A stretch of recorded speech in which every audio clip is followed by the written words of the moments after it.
Hi, this is AutoPsych at your service again. So, and please remember that this AutoPsych is a registered trademark, and which is why it is considered as criminal if anyone copies the trademark and use it for their own benefit. So, this video is all about EVs. ये जो video है ये EVs के लिए है, और पिछले video में हमने बात करी थी कि EVs पे जो टैक्स वाला वीडियो था कि सबसे कम टैक्स है, रजिस्ट्रेशन फ़ीस है ही नहीं, इंश्योरेंस में भी थर्ड पार्टी तो बहुत सस्ता है, और रोड टैक्स इसमें देना ही नहीं है, और चार्जिंग अपने घर से कर लेते हैं तो बहुत सस्ती पड़ती है। तो इसमें बहुत सारे बेनिफिट्स थे, है ना। उसके बाद भी ईवी के चलते मन में डर तो है ही, हेजिटेशन तो है ही। तो इसलिए ये वीडियो है कि एक बार फिर से कि भाई किसको लेना चाहिए, किसको नहीं लेना चाहिए, इस बारे में भी फ्यूल वाला जो वीडियो है उसमें बता दिया है कि जिसको जितना चलाना है उसके हिसाब से वो ईवी खरीदे। एनीवेज, ईवीज़ के लिए थोड़ी सी हिस्ट्री ब्रीफ ये है कि ईवीज़ जो हैं दुनिया में कुछ 10-12 साल से हैं, आज से नहीं है। और सबसे पहला ईवी चाइना से नहीं आया था, ये जापान से निसान ब्रांड है। जो पहली नॉन ईवी थी वो निसान लीफ थी, फर्स्ट नॉन ईवी। वो जापान से निसान की ब्रांड है, उसकी लीफ LEF पत्ती। तो जो फर्स्ट ईवी थी, जो अच्छी क्वालिटी की ईवी थी, वो थी निसान लीफ, और वो अभी भी आती है, ठीक है। पर अब अगर वो आएगी तो वो कुछ 25-30 लाख के आसपास आएगी, उससे कम की नहीं आएगी। इस गाड़ी को चलते हुए 10-12 साल हो चुके हैं, और निसान बखूबी जानता है कि इलेक्ट्रिक कार कैसे बनानी है। तो अब जब दुनिया में 10 साल पहले दुनिया भर में कमी का एहसास हुआ कि फ्यूल थोड़े दिन का ही बचा है, मतलब कुछ सालों का है, ऐसा ना कि 50-60 साल भी 100 साल भी कम लगने लगते हैं जब दुनिया की टोटल लाइफ को देखा जाए तो अभी से शिफ्ट होना पड़ेगा, है ना। तो क्रूड ऑयल के रेट बढ़े थे 2008 में, बहुत ज़्यादा बढ़े थे, 7-8 में। उसके बाद भी जैसे तैसे गवर्नमेंट ने उसको कंट्रोल किया था, जैसे भी किया था। तो क्रूड ऑयल से बचने के लिए चाइना ने सोचा कि यार ये आइडिया बहुत अच्छा है, और वो लोग ईवी पे शिफ्ट होना शुरू हो गए। उन्होंने खूब मेहनत करी, देखा भी, समझा भी लीफ को, और उन्होंने अपनी कार्स बनानी शुरू कर दी। उसके बाद टेस्ला भी आ गया। चाइना का प्राइमरी मोटिव ये था कि उनकी पॉपुलेशन हमसे भी ज़्यादा है, और उन्हें बहुत ज़्यादा ऑयल ख़रीदना पड़ता है, क्रूड ऑयल। अगर वो केवल क्रूड ऑयल के भरोसे बैठे रह जाएंगे तो आज तक वो बर्बाद हो चुके होते हैं। इसलिए उन्होंने डिफरेंट एनर्जीज़ पर शिफ्ट किया। और वैसे भी देखा जाता है यूरोपियन कंट्रीज़ जहाँ पर प्योर पेट्रोल मिलता है, जैसे कि E5 मिलता है, उनकी पॉपुलेशन हमारे देशों के मुकाबले मुट्ठी भर है। ऐसे मान लीजिए कि अगर हमें एक मटका क्रूड ऑयल ख़रीदना है तो उनको सिर्फ एक गिलास ख़रीदना है ना, पर उनकी इनकम अच्छी है, तो उन्हें क्रूड ऑयल के सामने और कुछ चाहिए नहीं। मतलब उनका काम आराम से चल सकता है पेट्रोल में, उनको अल्टरनेट फ्यूल बहुत ज़्यादा सोचने की ज़रूरत नहीं है, वो पेट्रोल पे चल सकते हैं। अच्छा, अब चाइना ने जो ये ईवीज़ बनाए, उन्होंने सारी दुनिया की जो माइंस हैं वो पिछले 10 साल में ख़रीद ली। अमेरिका की, साउथ अमेरिका की, एशिया की, यूरोप में। उनको जहाँ जहाँ जो रॉ मटेरियल है ईवी बैटरी में बनने वाला है, क्योंकि बैटरी सबसे मेन कंपोनेंट है। मोटर्स तो सब बना लेते हैं, बैटरी में रेयर अर्थ चाहिए होते हैं, जो खनिज होते हैं ना बैटरी में, तो जैसे निकल है, कोबाल्ट है, मैग्नीशियम है, और इस तरह के ये जो ज़मीन से जो खनिज निकलते हैं, इनकी खानें चाइना ने पहले ही अपने नाम कर ली। तो ईवी लेते समय कोई भी कंपनी के मैन्युफैक्चरर को चाइना पे डिपेंडेंसी रहती है, क्योंकि बैटरी या फिर बैटरी का कच्चा माल उन्हीं के थ्रू आता है, किसी और देश से आ रहा है, पर वो खान चाइना की हो सकती है, इसके चांसेस बहुत बहुत ज़्यादा हैं। तो इसलिए ज़्यादातर ब्रांड्स क्या कर रहे हैं, निसान की तरह अपनी रिसर्च उतनी नहीं कर पा रहे हैं। वो ये देख रहे हैं कि जल्दी से ईवी लॉन्च करना है, तो चाइना के पास गए और उनसे मोटी मोटी टेक्नोलॉजी ली, उसको थोड़ा रिफ़ाइन किया, उन्हीं से बैटरी ली और ईवी बना दी। इस वजह से कुछ ईवीज़ में शुरुआत में प्रॉब्लम आ रही थी, सॉफ्टवेयर वाले इश्यूज़ भी आते हैं कि सॉफ्टवेयर भी शायद अपना खुद का नहीं है, ठीक है। तो ईवीज़ के अंदर ये छोटी छोटी समस्याएं शुरू से आ रही हैं, पर जो बेसिक ईवी हैं वो इससे पार पा चुके हैं, और लोग उससे काफ़ी पैसे बचा भी चुके हैं। तो जैसा कि मैंने आपको पिछले वाले वीडियो में बताया था कि अब भारत में बहुत लोगों को ईवी खरीदने से फ़ायदा हो सकता है और कुछ लोगों को कुछ खास फ़ायदा नहीं होगा, बल्कि उनको लगेगा कि वो नुकसान में जा रहे हैं। तो फ़ायदा क्यों नहीं हो सकता है? अब जैसे कि कोई भी ईवी है भारत में, उसके ऊपर 5% टैक्स है, चाहे वो 2 व्हीलर है या वो 4 व्हीलर है, 2 पहिया है, 4 पहिया है, जीएसटी केवल 5% है, ठीक है, ईवीज़ के ऊपर। वहीं आप देखो तो दूसरी कारों के ऊपर 18% है या 40% है, और बड़ी कारों के ऊपर। पर ईवी किसी भी साइज़ का ईवी हो, कुछ भी हो, केवल 5% जीएसटी है, ठीक है। तो एक तो जीएसटी में ईवी में आपकी बचत है, इसमें जो आपकी बचत है वो सीधे सीधे यो मिला के कम से कम 15 से 25% की बचत हो जाती है सबसे सस्ते पेट्रोल कार से, ठीक है। उसके अलावा इस पे no road tax, no registration. तो रोड टैक्स रजिस्ट्रेशन ये नहीं हो, आपका बच गया तो 1.5 से लेके 3 लाख तक की बचत। आप 30 लाख की गाड़ी पे तो ये भी मान लो, ये भी बचत हो गई। उसके बाद जो आप उसमें पेट्रोल डलाते हो, आप घर में अगर अपने घर पे चार्ज करते हो तो जो आपका सब्सिडाइज जो कनेक्शन है होम चार्जिंग में, उस पे आप घर में चार्ज करते हो तो आपको चार्जिंग भी बहुत सस्ती पड़ती है, ठीक है। तो चार्जिंग भी सस्ती पड़ती है होम चार्जिंग, और होम चार्जिंग में अगर आप चलाते हो तो इसकी जो रनिंग कॉस्ट है वो बहुत ज़्यादा नहीं आती है। आप मिलाओ तो 1-1.5 रुपया किलोमीटर, मुश्किल से 2 रुपया किलोमीटर जो छोटी वाली ईवीज़ हैं उनकी आती है। उसके अलावा इसमें आपको जो इसकी सर्विसिंग है उसमें नो इंजन ऑयल, उसमें इंजन ऑयल डलता ही नहीं है, उसमें ऑयल फिल्टर होता ही नहीं है, उसमें एयर फिल्टर होता ही नहीं है। तो उसकी सर्विस भी सस्ती पड़ती है, ईवी की सर्विस भी सस्ती पड़ती है, ठीक है। अब ये तो चीज़ें सी सस्ती, तो इन सस्ती चीज़ों को अब आप बोलोगे कि इसकी लाइफ, लोग डरते क्योंकि उन्हें लगता है कि भाई ईवी की जो है ना वो लाइफ बहुत कम है, क्योंकि जो मेकर है उसने तो खाली 8 साल तक की वारंटी दी है, उसके बाद वारंटी नहीं है। नहीं तो कई ईवीज़ में लाइफ टाइम है, पर वो अगर आप उसको बेचते हो तो दूसरे ओनर को ट्रांसफ़र नहीं होती है, तब वो 8 साल की ही रह जाती है। जिनमें 15 साल की मिलती है उनकी भी जब सेल कर दी गाड़ी तो फिर वो 8 साल की रह जाती है अगले ओनर के लिए। तो इसलिए लोग ऐसा मान के डरते हैं, पर ऐसा नहीं है। रेंज कम हो सकती है, रेंज ख़त्म नहीं होती कि बैटरी ख़राब हो गई, रेंज थोड़ी सी कम हो जाती है।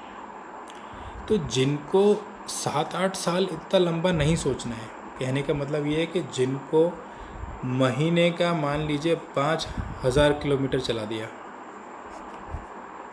ठीक है, जिन्हें दौड़ते रहना है दिन भर, कि जैसे ईवी आई, पहले फादर लेके गए, ठीक है, फिर आपकी मदर लेके चले गए, वापस आ गए, फिर थोड़ी देर में बेटा ले जा रहा है, फिर शाम को बेटी ले जा रही है टेनिस खेलने के लिए, तो वो चलती जा रही है। जैसे रेलवे इंजन कभी बंद नहीं होता है ना, आके खड़ा होता है स्टेशन पे, फिर दूसरा ले गया।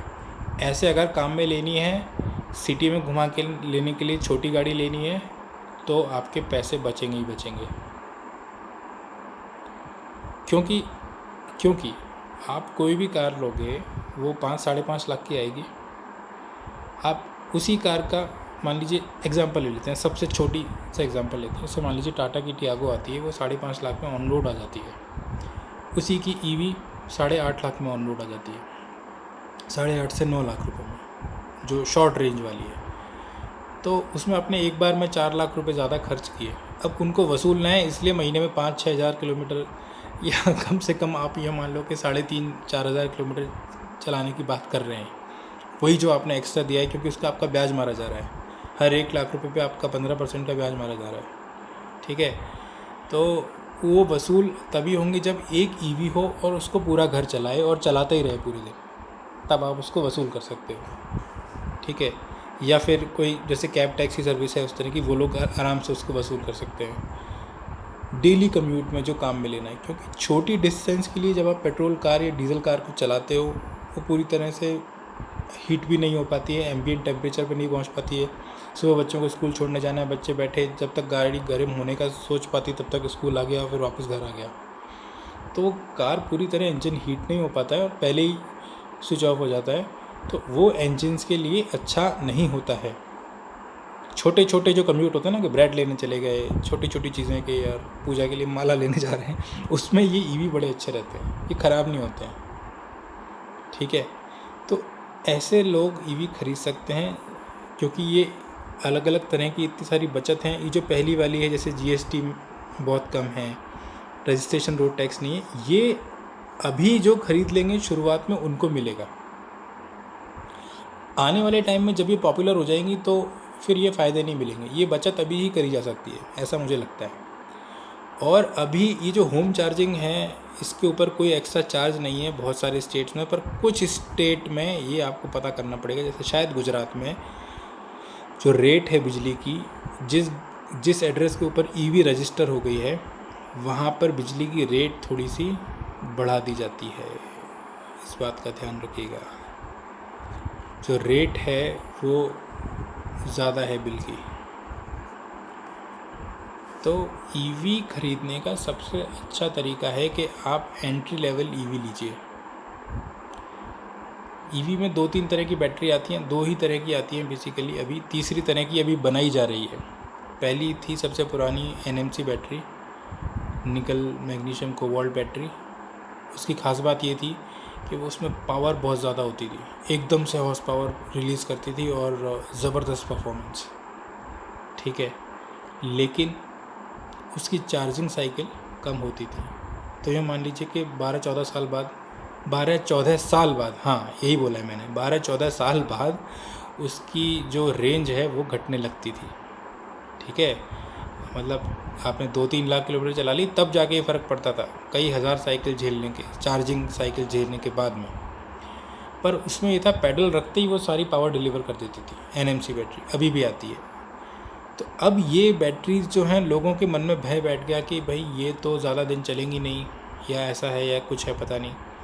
तो चाइना में बनती थी, क्वालिटी जैसी अलग अलग तरह की मिलती थी।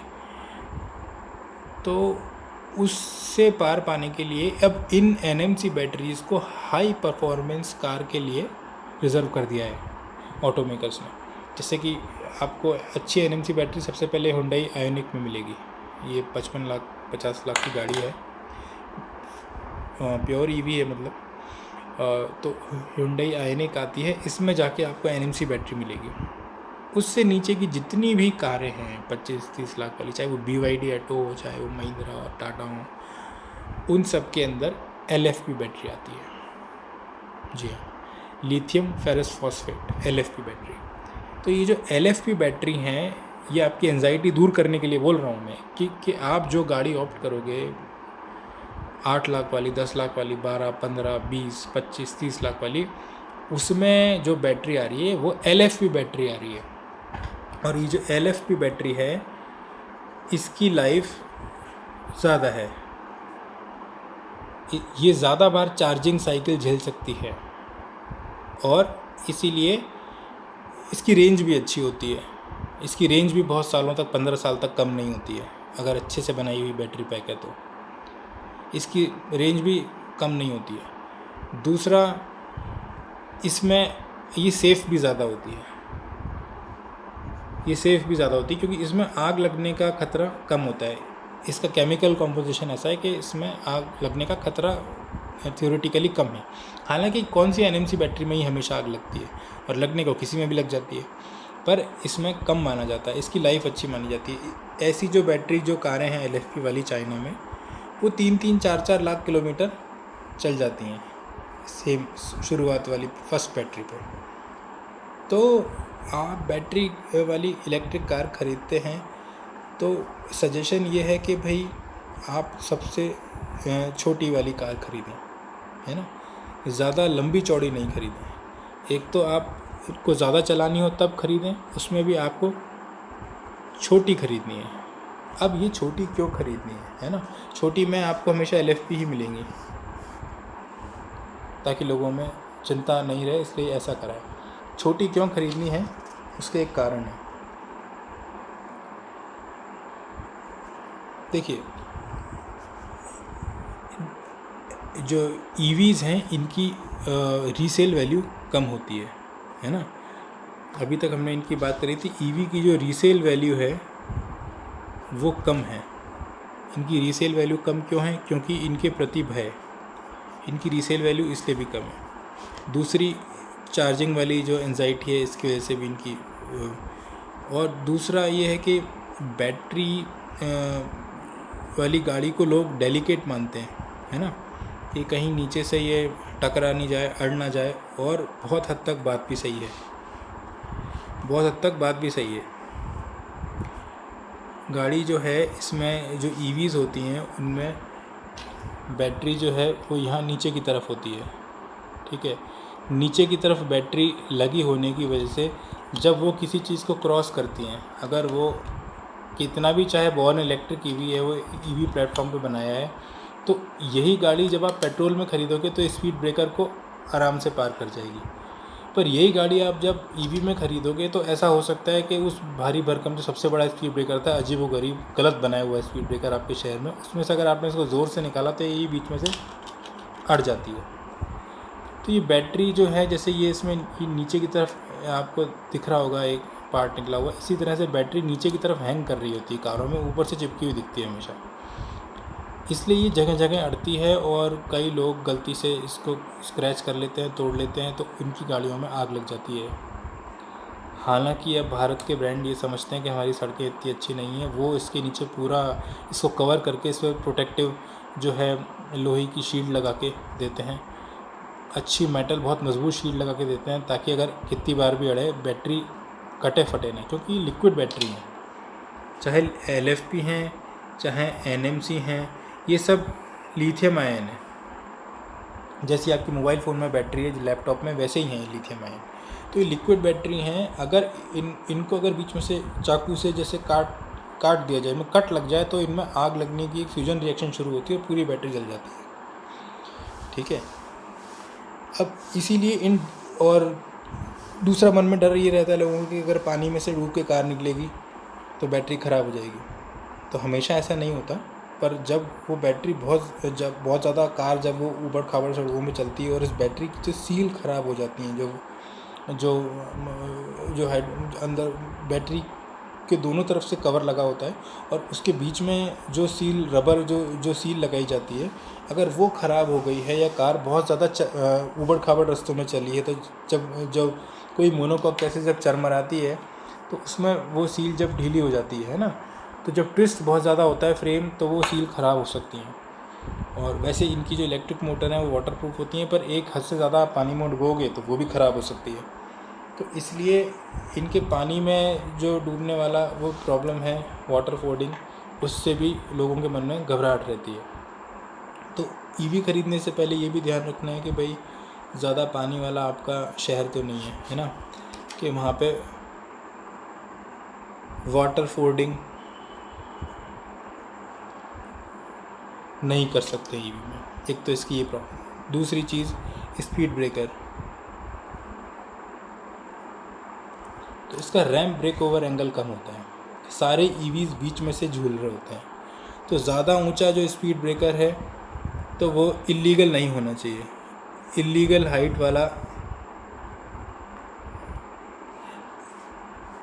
स्पीड ब्रेकर जो है वो ईवी को परेशान कर सकता है। तो वाटर फोर्डिंग नहीं हो सकती, इलीगल हाइट वाला स्पीड ब्रेकर नहीं हो सकता। तीसरा, ईवी को आपको कब नहीं लेना है, जब आपको बहुत लॉन्ग रूट पर जाना है और आपने अपनी फैमिली के साथ आपने बड़ी ईवी ख़रीद ली कि भाई मैंने 7 सीटर ईवी ली है, तो वहाँ आपको लॉन्ग रूट पर चार्जिंग का प्रॉब्लम आएगा। चार्जर कहाँ मिलेंगे, उनमें आपको वेट करना पड़ेगा, मिल भी जाएंगे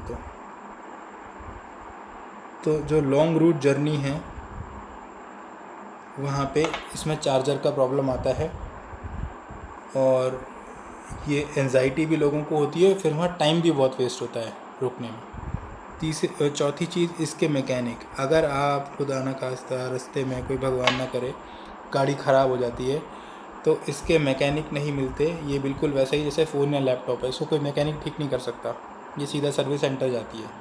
चाहे आप रास्ते में हो, हाईवे पे हैं, जंगल में हैं, आपको RSA वाले आएंगे, वो आपकी गाड़ी को और आपको दोनों को वहाँ से पिक करेंगे और नियरेस्ट सर्विस सेंटर या होटल छोड़ेंगे। पर तब तक आपको उसी जंगल में जहाँ शेर वगैरह कुछ भी होंगे वहाँ आपको वेट करना पड़ेगा। और ये बहुत अजीब है, ये बड़ा भयानक होता है सोचने में। इसलिए मैं तो प्रेफर करता हूँ कि अगर आपको ईवी खरीद रहे हैं, पैसे बचा लेंगे, वसूल हो जाएगी, लंबी ट्रिप मार लेंगे, अरे नहीं भाई, आप छोटी ईवी खरीदो। लंबी ट्रिप के लिए इनोवा है ना यार, मतलब टैक्सी में जाओ ना, एक ड्राइवर साथ मिलता है, ड्राइवर आपका बिल्कुल भाई होता है, वो आपकी सारी हेल्प करता है, आपको रास्ते बताता है, आपके लिए पार्किंग ढूंढता है, आपको कहीं परेशान नहीं होने देता। आप ट्रेन से चले जाओ, अब ईवी से जाना और वहाँ पे रास्ते में जाम में फंसना, ये ज़माने गए अब। ये मतलब इतना घूमना ज़रूरी नहीं होता है, सच बता रहा हूँ, ये सब बेकार की बातें हैं।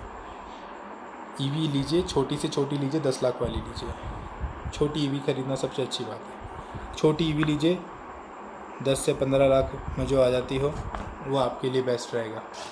10 से 15 लाख की ईवी लेनी चाहिए। उसके बाद इसमें सबसे बड़ी प्रॉब्लम ये होती है कि जैसे मैंने आपको बताया था, इसकी एक रीसेल की है। अगर आपको बार बार जल्दी जल्दी गाड़ी बदलनी है तो भाई इसकी रीसेल कम रहती है। छठी चीज़ जो है, इसका वेट, इनका वेट बहुत ज़्यादा होता है। नॉर्मल कार का वेट अगर मान लीजिए कि 1000 किलो है तो ईवी का 1400 किलो हो जाएगा, 400-500 किलो एक्स्ट्रा हो जाता है। ये तो छोटी कारों पे बढ़ रहा है।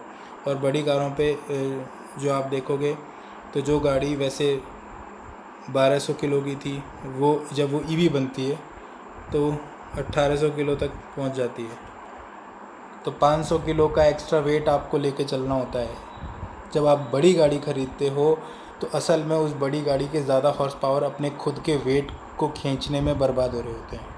ज़्यादा बड़ी ईवी, ज़्यादा बड़ी SUV नाम से ईवी ख़रीदने से उसकी रेंज तो उतनी नहीं बढ़ती है, पर उसका वेट बहुत ज़्यादा बढ़ जाता है। और आप 2.25 टन 2.5 टन की ईवी लेके घूम रहे हो तो आप एक तरह से ट्रक लेकर घूम रहे हो। और ट्रक आपकी कार की तरह मुड़ता नहीं है। इस वजह से आप ट्रक झूलता है, ट्रक पलटता है। जैसे कि मान लीजिए ये एक स्पोर्ट्स कार है ना, इसको जब टर्न काटना होगा, ये सबसे छोटा टर्न भी आराम से काटेगी, ठीक है, तुरंत काटेगी अगर इसका ये टर्न काटने वाली लाइन है तो। यही अगर ईवी होगी भारी भरकम, तो ये जब टर्न काटेगी तो ये बाहर की तरफ निकलती जाएगी। ये उतना छोटा और शार्प टर्न नहीं काट सकती ईवी कभी भी। हाई स्पीड है या आप पहाड़ों में है, ये लंबा टर्न काटती और इसके खाई में बाहर गिर जाने के चांस बहुत होते हैं। वहाँ अगर ब्लैक आइस है और आपकी स्पीड ज़्यादा है, जब सड़क पर बर्फ़ जम जाती है तो आपकी ईवी बाहर चली जाएगी। इसलिए भारी ईवी लेके फैमिली को बैठा के पहाड़ों में जाना, भाई ये सब सपने मत पालिए, ये शुरुआती मत कीजिए। आपको लाइट वेट कारों के बारे में सोचिए। आप ट्रक थोड़ी चलाना है आपको, आप ट्रक ड्राइवर हो क्या? आपको ट्रक नहीं चलाना है, आप कार खरीदिए। कार स्पोर्टी होती हैं। कभी जब ईश्वर करे आपको खूब आप कमाई हो, आप पोर्शे खरीदिए, ईवी खरीदनी है तो आपको टेकन खरीदिए, है ना। अगर आपको ये चाहते हैं कि आप सुरक्षित रहेंगे और आपकी हैंडलिंग अच्छी हो, तो उस केस में आपको बड़ी ईवी लेनी है पावरफुल, तो आपको फिर ब्रांड चेंज करने पड़ेंगे, फिर ये वाले ब्रांड नहीं चलेंगे उसमें, ठीक है। तो ज़्यादा इसका जो वेट होता है उसकी वजह से इसकी हैंडलिंग, रोड होल्डिंग अच्छी नहीं होती। तो ये ईवी कभी भी स्पोर्टी नहीं होती। EVs are not sporty by physics. क्योंकि जब कोई ईवी, ये जैसे मान लीजिए कार जा रही है, इसका फ्रंट एक्सल, ये इसका रियर एक्सल, और ये ईवी है या कोई भी कार है, जब वो अगर राइट की तरफ मुड़ रही है तो उसमें सेंट्रीफ्यूगल फोर्स लेफ़्ट की तरफ लग रहा है हमेशा। सेंट्रीफ्यूगल फोर्स बाहर की तरफ लगता है, मोड़ अंदर है तो बाहर की तरफ लगता है। तो जितना ज़्यादा इसमें वेट होगा उतना ज़्यादा फोर्स बाहर की तरफ लग रहा है, और ये आपके लिए ख़तरनाक हो सकता है। यहाँ 5 स्टार सेफ्टी रेटिंग तो जब काम करेगी जब आप खाई में नहीं गिरोगे या सामने से आते वाले ट्रक से नहीं टकराओगे, ठीक है। तो भारी भरकम ईवी खरीद के हम कुछ स्मार्ट काम नहीं कर रहे हैं। तो इसका वेट बहुत ज़्यादा है। अच्छा, वेट बहुत ज़्यादा है, इससे अगली चीज़ के टायर। ईवीज़ टायर ज़्यादा खाती हैं, ठीक है। नॉर्मली टायर अगर 80,000 चलते हैं तो ईवी में आधे चलेंगे, तो इनकी लाइफ हाफ रह जाती है। और जो इनकी टायर की प्राइस है ईवी के टायर की, वो ट्वाइस होती है, क्योंकि ईवी के टायर बहुत मजबूत बनाने पड़ते हैं। और क्योंकि वो गाड़ी बहुत भारी है, 500 किलो एक्स्ट्रा वज़न उठाना है इसको। अब इसको टायर उसमें एसयूवी वाला, तो उसमें महंगे टायर बनाने पड़ते हैं, बहुत मोटे बहुत मजबूत टायर होते हैं, पर इसलिए टायर आवाज़ ज़्यादा करते हैं। तो इन टायरों के अंदर एक फोम की लेयर और लगानी पड़ती है इनको साइलेंट बनाने के लिए, क्योंकि ईवी में कोई इंजन तो है नहीं, सारी आवाज़ अंदर आनी है टायर की। तो ये टायर लास्ट में बहुत महंगे हो जाते हैं। दूसरा, इसके टायर का जो पंक्चर है वो सब लोग अभी नहीं बना पा रहे हैं रोड साइड, क्योंकि उसके नियम हैं, बताऊंगा। इसके पंचर के भी नियम हैं, क्योंकि इसके टायर को पंचर बनाते टाइम ट्यूबलेस है तो इनको प्रॉब्लम आती है, डरते हैं बनाते में। इसका पंचर भी थोड़ा महंगा बनता है नॉर्मल टायर से। नॉर्मली उसके लिए भी लोग RSO को फ़ोन करते हैं और पंचर बनाने के लिए वो नियर सर्विस सेंटर जाती है। तो इसलिए हाईवे ईवी कार फैमिली के साथ जाने वाली, भाई उसके चक्कर में मत पड़ो आप। मेरे हिसाब से वो अच्छा आइडिया नहीं है, ठीक है। आपके घर में अगर मान लीजिए सोलर पैनल लगा हुआ है तो आप ईवी ले लीजिए। आप 2 व्हीलर हमेशा ईवी में ही लीजिए। दिल्ली में तो 2028 में 2027 में ही शायद बैन कर रहे हैं मोटरसाइकिल्स पेट्रोल वाली। तो इसलिए 2 व्हीलर मैंने क्यों बोला, क्योंकि 2 व्हीलर सबसे अच्छा है ईवी के अंदर। वो लाइट वेट है, वैसे भी एक्टिवा 100-125 किलो के बीच में होता था। जो ईवी आ रहे हैं उनमें भी बैटरी, क्योंकि उनको पता है कि 50-60 किलोमीटर 80 किलोमीटर की रेंज रखनी है, उससे ज़्यादा रेंज रखनी ही नहीं है, ठीक है। तो इसलिए स्कूटर जो है एक्टिवा, उसका रिप्लेसमेंट 100% ईवी ही होना चाहिए। अगर आपके घर में सोलर पैनल नहीं भी है तो आप स्कूटर को आराम से चार्ज कर सकते हो, कोई ज़्यादा बिल पे फ़र्क नहीं पड़ेगा, ठीक है। तो मेरे हिसाब से स्कूटर आप ईवी ही लेना चाहिए, और ईवी ही लेना चाहिए, उसकी वसूली हो जाती है, ज़्यादा महंगा भी नहीं है। मज़ेदार बात है, कारें अपने काउंटर पार्ट से महंगी हैं, ठीक है, पर ईवी स्कूटर, ईवी कार्स तो अपनी जो पेट्रोल काउंटर पार्ट है, अपनी पेट्रोल सिबलिंग से महंगी है 3-4 लाख 5 लाख रुपए। पर स्कूटर की कीमत अपने पेट्रोल स्कूटर से डबल या सवाई नहीं है, उसमें कुछ 10-15 हज़ार का ही फ़र्क है। तो अगर 5 या 10% महंगा है भी तो उसमें वो आप वसूल कर लोगे पेट्रोल।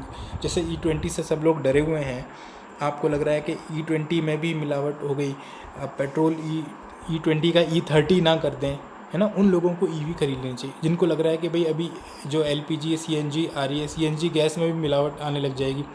मिलावट कहें या उसको बोलें कि भाई जब डिमांड और सप्लाई मैच नहीं करेगी तो कुछ ना कुछ तो गवर्नमेंट मिलाएगी, है ना। तो वो लोग, उनको जो है, जैसे लास्ट वीडियो CNG वाला भी था, तो वो ईवी पे शिफ्ट हो सकते हैं।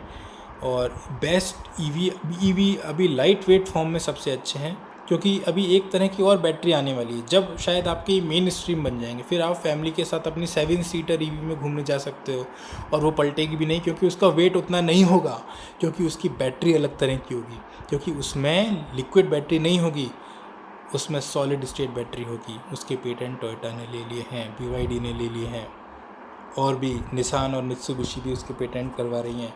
तो आने वाले 5-6 सालों में वो आ जाएगी, लेकिन आप सोचो वो कितनी महंगी आएगी। उसका वेट करते रहोगे तो टाइम निकल जाएगा, तब तक आपकी सब्सिडी ख़त्म हो जाएगी बिजली की।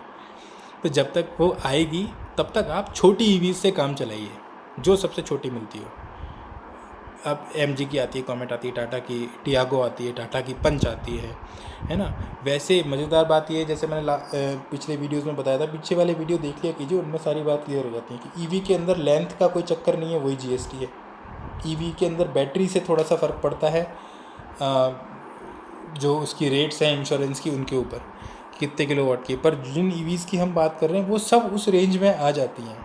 65 किलोवाट से नीचे की में तो सफारी भी आ जाती है, BE6 आ जाती है, तो इनके कुछ मॉडल सब 65 किलोवाट से नीचे आ जाते हैं। तो उनके अंदर वो बैटरी वाला भी चक्कर नहीं है, लेंथ का चक्कर नहीं है। लेकिन मैं यहाँ छोटी ईवी लेने के लिए क्यों बोल रहा हूँ, क्योंकि ईवी में लेके आप जब